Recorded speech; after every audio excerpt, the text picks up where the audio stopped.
नमस्कार, बहुत स्वागत है आप सभी का। आप मुझे न्यूज़ 18 के डिजिटल प्लेटफॉर्म पर देख रहे हैं। मैं हूं आपके साथ जया मिश्रा।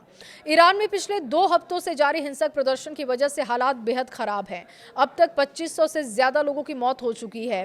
भारत ने ईरान में मौजूद अपने नागरिकों को तुरंत देश छोड़ने की सलाह दी है। देखिए, इसमें ज्यादातर विद्यार्थी, श्रद्धालु, बिजनेसमैन और टूरिस्ट शामिल हैं। विदेश मंत्रालय ने भारतीय नागरिकों को अगले आदेश तक ईरान यात्रा न करने की भी सलाह दी। ईरान में लगभग 10,000 भारतीय रहते हैं। इनमें मेडिकल और इंजीनियरिंग की पढ़ाई करने वाले स्टूडेंट हैं, मेडिकल प्रोफेशनल और बिजनेसमैन शामिल हैं। ये आबादी मुख्य रूप से तेहरान, मशहद और बंदर अब्बास जैसे शहरों में रहती है। विदेश मंत्रालय के आंकड़ों के मुताबिक ईरान में करीब 10,320 भारतीय नागरिक, 445 भारतीय मूल के लोग हैं, यानी कि कुल मिलाकर 10,765। लगभग 1,500 से लेकर 2,000 भारतीय छात्र ईरान में पढ़ाई करते हैं। इनमें से अधिकांश जम्मू और कश्मीर से आते हैं।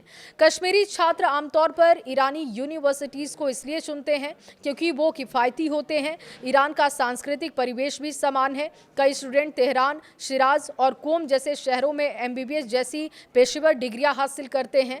ईरान में सीधे एमबीबीएस की डिग्री नहीं मिलती और इसके समकक्ष डॉक्टर ऑफ मेडिसिन की डिग्री दी जाती है। देखिए, इंजीनियर और मेडिकल प्रोफेशनल वर्क वीजा पर ईरान में काम करते हैं। भारत और ईरान के बीच व्यापारिक संबंधों के कारण भी कई भारतीय व्यवसायी भी ईरान में सक्रिय हैं। ईरान शिया मुसलमानों के लिए धार्मिक शिक्षा का भी केंद्र है। भारत से कई मुस्लिम यहां पर धार्मिक शिक्षा लेने पहुंचते हैं। धार्मिक शिक्षा लेने वाले भारतीय छात्र ईरान में अच्छी उनको सुविधाएं मिलती है, जिस वजह से वो आकर्षित होते हैं। इनकी पढ़ाई का खर्च ईरानी सरकार वहन करती है। राजधानी होने की वजह से तेहरान में भारतीयों की सबसे अधिक आबादी है और इसके अलावा मशहद में भी भारतीय समुदाय का एक अहम केंद्र है। बंदर अब्बास एक पोर्ट सिटी है जहां व्यापार से जुड़े भारतीय रहते हैं।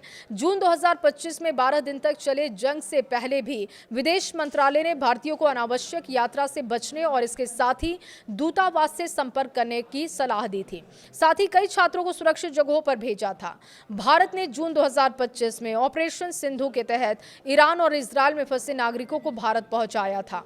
ईरान में ये अशांति देश की खराब आर्थिक स्थिति के कारण भड़की है। 28 दिसंबर से 31 से ज्यादा प्रांतों में 500 से ज्यादा प्रदर्शन हो चुके हैं।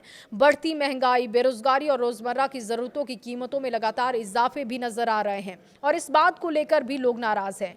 जानकारों का कहना है कि ये पिछले 3 साल में ईरान की सरकार के सामने सबसे गंभीर आंतरिक संकट है।